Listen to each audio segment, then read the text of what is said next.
Hello and welcome. This is Trisha, the Inky Planner. Although I don't have a planner project for you today, I am working on a card. I'm working on this very simple card with a stamped background that I made very quickly, and I'm doing this as a part of an assignment for the Altenew Educator Certification Program, which I've recently been accepted into. So I'm starting with a card panel, Neenah Solar White cardstock, and the Beautiful Day stamp set by Altenew. And this stamp set I bought because of these beautiful layered floral images, but now I want to take advantage of these secondary images in here, which do not have any layers, but they're just beautiful outline images, smaller scale, but very pretty. So I've mounted each one on its own acrylic block, and I'm going to stamp these repeatedly all over the background in VersaFine Onyx Black ink. I usually start with my largest image, which is this long, like sprig, this branch, and I'm going to stamp it starting in the center and working my way out to the edges, and trying to rotate it so that it's not so obvious that you're using the same stamp over and over.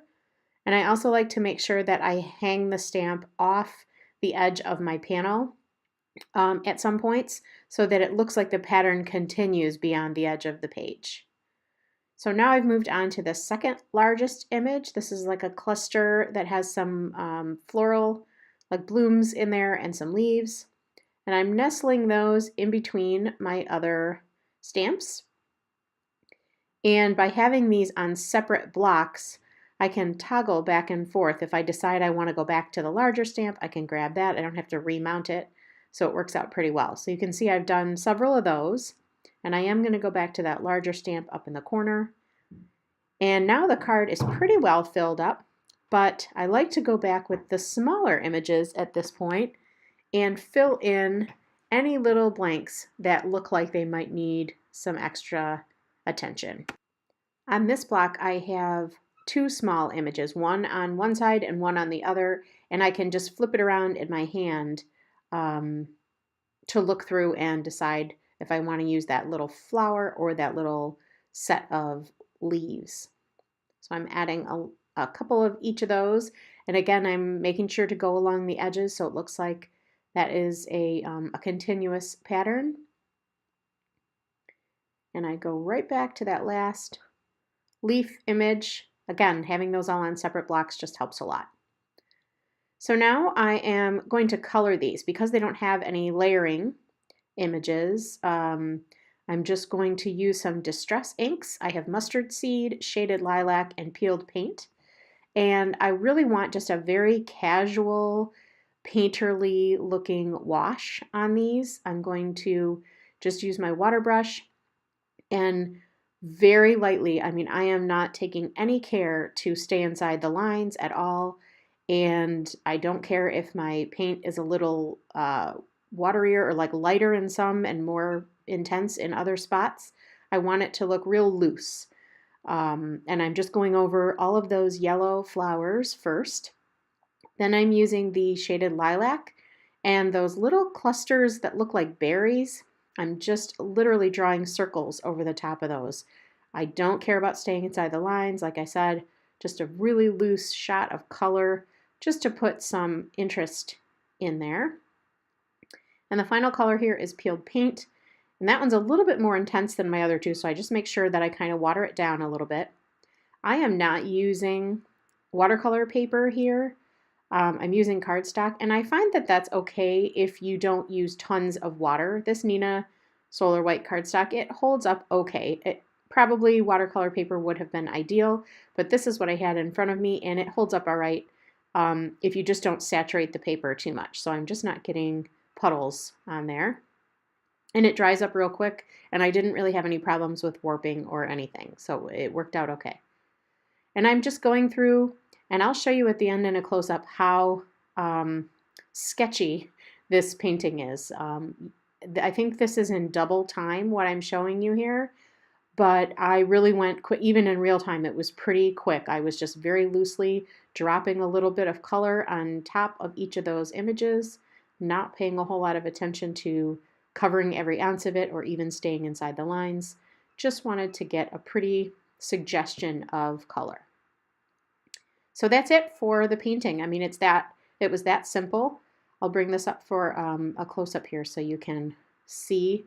I'm way outside the lines, and I don't care. I like that loose watercolory look.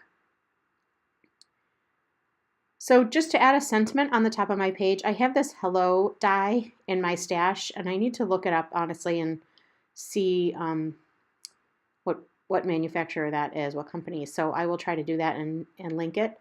But I just cut that once from a piece of this pretty lilac cardstock that matches my lilac berries on the background.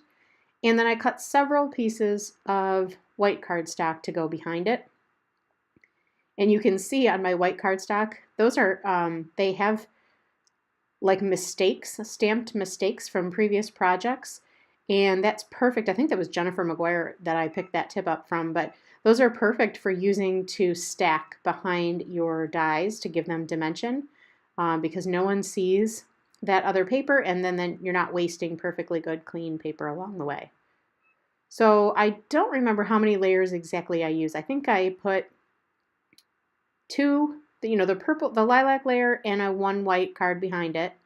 And then I stacked up 3 other dies that were all white. And this one I did want to be white on the front because I think I'm going to offset it a little bit and create a little shadow.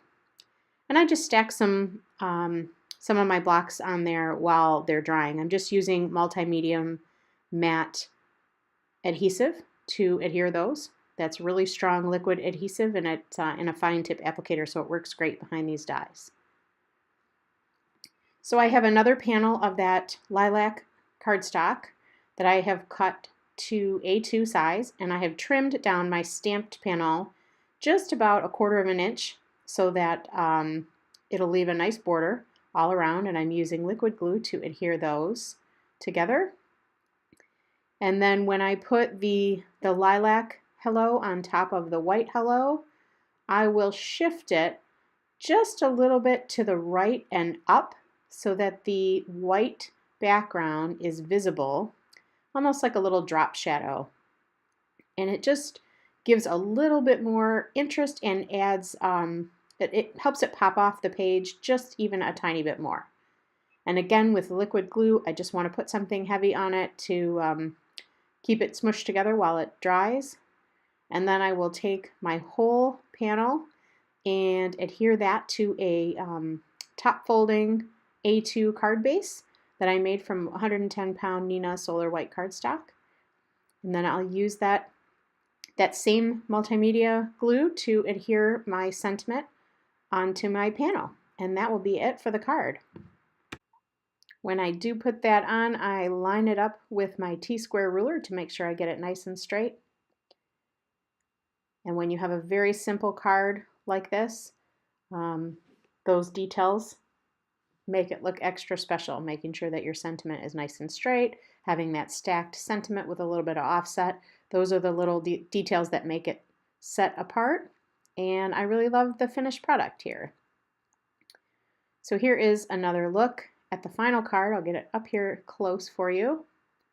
You can see all that dimension I got from stacking that sentiment and leaving that white offset. And then you can also see just that loose painterly watercolor effect in the background. So I hope you had fun watching this process video today. I sure had fun making this card, and I really am enjoying the classes over at Altenew Academy. Stay tuned for more card projects as I work my way through the program. Thank you so much. Have a great day.